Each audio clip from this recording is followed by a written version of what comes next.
What's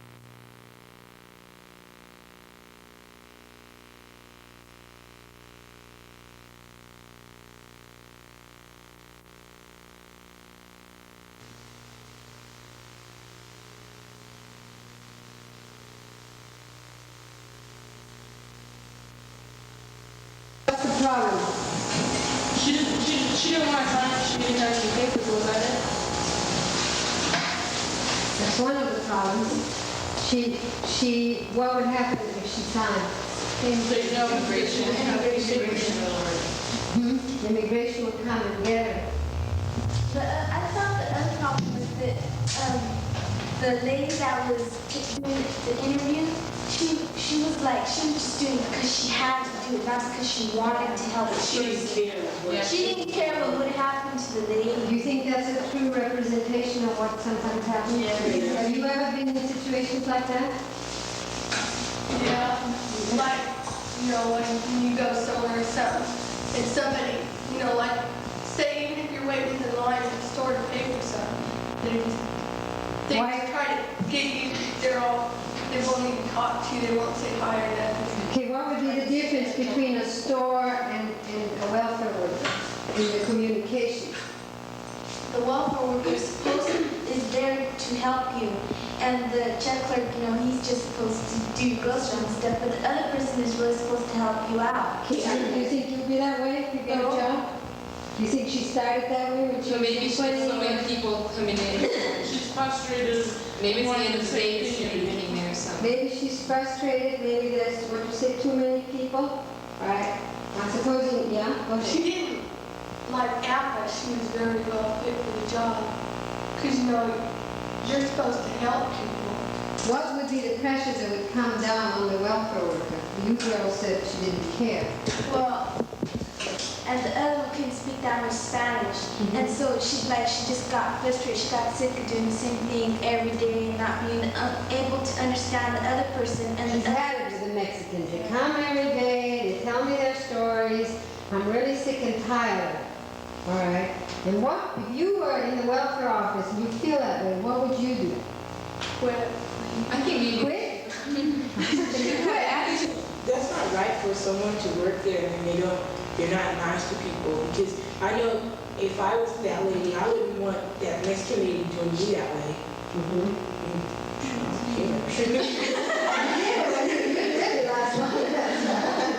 You hear it. That's really, what do people hit? Have people hit you? No.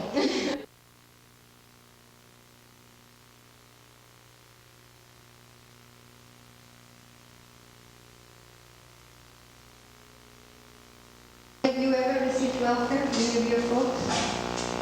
When? well, when my parents got divorced, we had to, because my mom, she hadn't went to school or anything like that, so we had to for a long time. My mom was a citizen about a year. About a year. How'd you get out of it? I don't know. I don't remember how. You were really... Yeah, I was real. So it really helped you out in a pinch. A lot. Because my mom, she didn't finish high school or anything, so she didn't have anything. She wouldn't have any So other way to that turn. helped her up. Do any of you know how welfare got started in this country?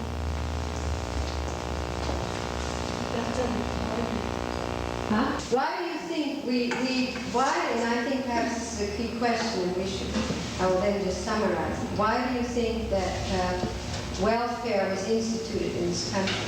Because we all felt that poor people should get help. Because it's a land of opportunity. It's supposed to be a land of opportunity for everybody, and everyone should get their fair chance. What? The thing I find is that some Americans think they're better than Mexicans. So there's a certain looking down on a minority. So It's not just Mexicans. It's mostly white people. They're just you can say they're prejudiced. Against Chinese, Mexican, black, any color. It's not the same. So she said she doesn't like the Japanese fish. It's different. She only likes her own fish. Well, you don't like anything. Sorry. But as an example, right? Everybody likes their own thing. When it comes to something different, it's really hard.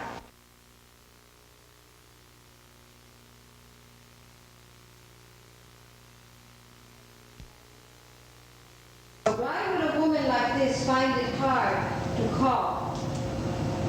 You think she's just lazy? She can't get to the phone? She might not have the 10 cents, or she thinks it would be a terrific expense. Maybe she doesn't have a number. Maybe she doesn't have a number. Why wouldn't she have a number? She could What? talk to the operator. Why would she not have a number? Was they able to read English? Or she would be, what, too afraid to ask? That's what they're telling us.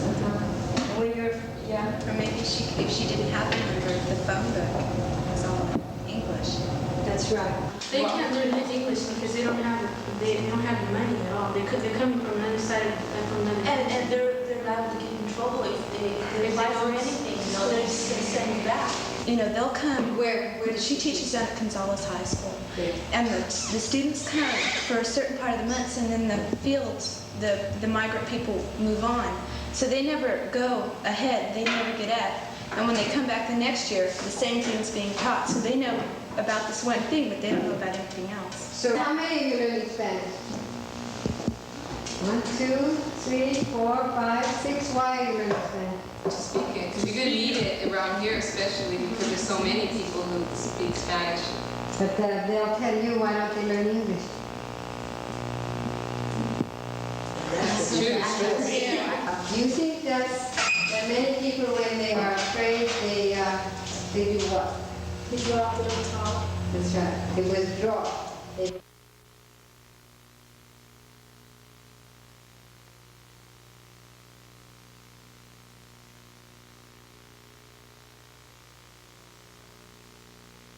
Go back to the waiting room. We'll call you when it's your turn. And she says, I have 7 kids, you know. My husband is not home. And then she says, well, I'm sorry, but you were 50 minutes late for your appointment. That's why you have to wait. What would you say to me to convince me that I should take it?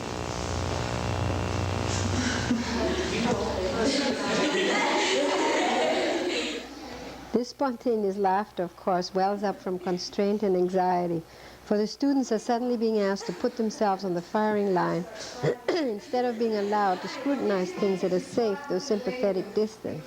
Thus, their well-meaning sympathy analysis is put under risky duress. I had to stay home because he was sick. I had to go, do this and that. Yeah, but look, I've heard this all day long. You're not the only one who's babysitting.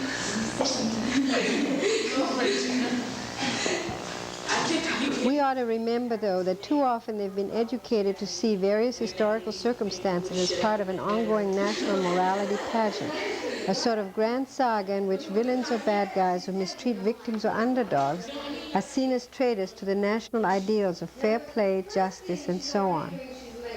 The notion of fiercely competing self-interests, or of studying process instead of memorizing facts, of trying to understand contradictory impulses which may produce problematic institutions like welfare, is bewildering to them. That's why their youthful idealism and sympathy, which is very real, often falls easy prey to simplicistic, though authoritatively stated expressions of self-interest. Like the girl, remember, who thought she ought to learn Spanish in a Spanish-speaking area, but when I repeated what I've heard reproachfully from many local English speakers, namely, let them learn English, replied after a bewildered pause, that's true. You're going to need it around here, especially because there's so many people who speak Spanish. But they'll tell you, why don't they learn English? That's true. That's a different story. She had nothing to say, I'm afraid, because she had nothing but the surface of the words, their seeming conviction and sense to deal with. When you're afraid, You just have to go in and not let her push you around. well, do it to me. Go ahead. I'm here, okay, go Come ahead. here, whatever you have to do to get it over, so go to the next person. In other words, instead of taking so long explaining it, let's get on with it. Well, for the time she took in that film, she didn't explain nothing. She just wanted to Okay, how would you say that as a client? When you're afraid, I might not give you the money. Now, it's one thing you explain it to your friend with whom you are on good terms. It's another thing when you use language to an authority, because I have the authority of the power to not give you any money at all.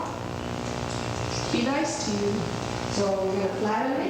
No. I brought you a rose. She could just go in there and just start talking and then just keep talking and that lady tells her to get out. Just keep talking. All you have to do here, do you have your meter with you? No, haven't got it. You don't have a meter? Doesn't have papers. Well, we can still go ahead and award you benefits, Mrs. Ramirez. But you have to sign in this other place then, see? Where it says you're in the country without papers. And afterwards we have to forward a copy to the Bureau of Immigration Nationalization. Oh, that's where it really started the problem. Because she didn't explain to her that, it's not that, because maybe, she thinks that she signed the paper just to send her to the immigration, so they'll come and get her. She's not telling her that they just have to do it because it's a law in the state and explain it, try and explain it. What would you explain?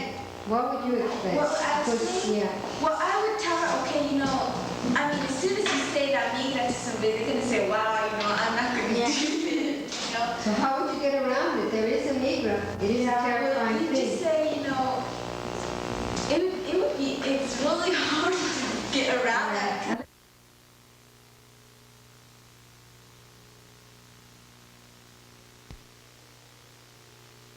Who decides how much money welfare gets? Government. Who's the government? We are. So in a way, you are connected to the plight of this lady.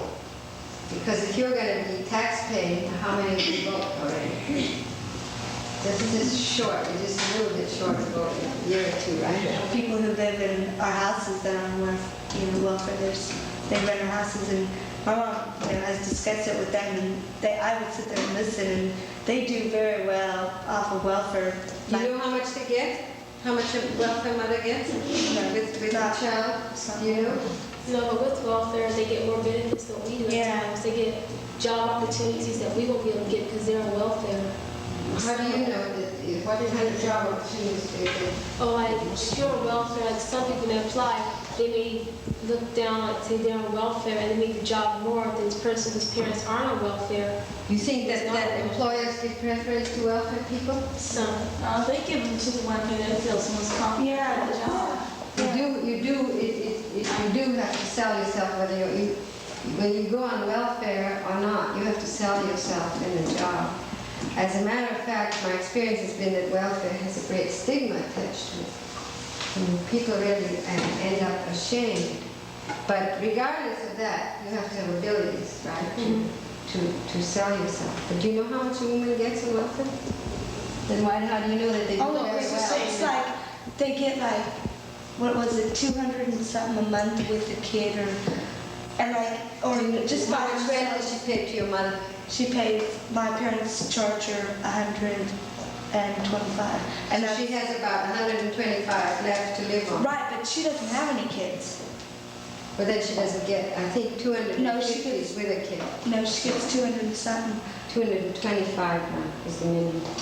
Well, it's not, it's kind of the whole structure that's screwed up is maybe not so much in small towns, but in big cities where they can't go out and check every single family, and so they might be holding down a job without, reporting welfare knowing, and then, so they're holding down a job, and then they're also getting, this is just. So And the so real prejudice is question, people and the against real question, and the feeling, I guess, from you two anyway, is that they're doing pretty well, and they do better probably than us guys who have to go out and hustle for a job. No, we're not saying that they do better than us, but they do get enough to stand and fight with, because okay, she's living by herself and she was divorced, and I'm sure her husband pays her out or something. You Something. give her things. Give her under- things under- under the thing. But you're not sure. Right, well, she tells my And mom. also, how would you feel being dependent on a husband with whom you're divorced is supposed to give you money? I don't know, I think I don't know. Probably he himself is very I've never poor. been in that situation, so I wouldn't know, but still, No, but that's a good question to ask, of what Yeah. it might feel like, because until you're in that situation, you really don't know. it's true. But I'm not saying they're doing better than us, but they are getting by. Yeah, do you think that, in other words, what's the alternative if they didn't have They welfare? could go out and get a job. They can get out to do I mean, we have to go out and get jobs.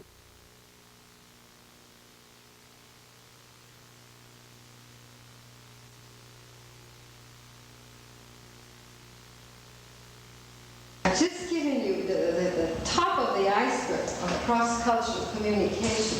And it begins with an upfront breakdown in communication of a woman who is perhaps too afraid to make a call, to a woman who is overworked and has used up her pity, to a structure, the welfare structure itself, that is very often ambivalent about whether it is an act of charity or whether it's a right, whether a society should support people or whether by supporting them it makes them lazy, and whether it is the job market itself that determines there are so many people unemployed that they cannot find work, so you think they can, that in situations with so much unemployment you can't, and therefore the structure grew and we were left with a bureaucracy where people are not communicating too well.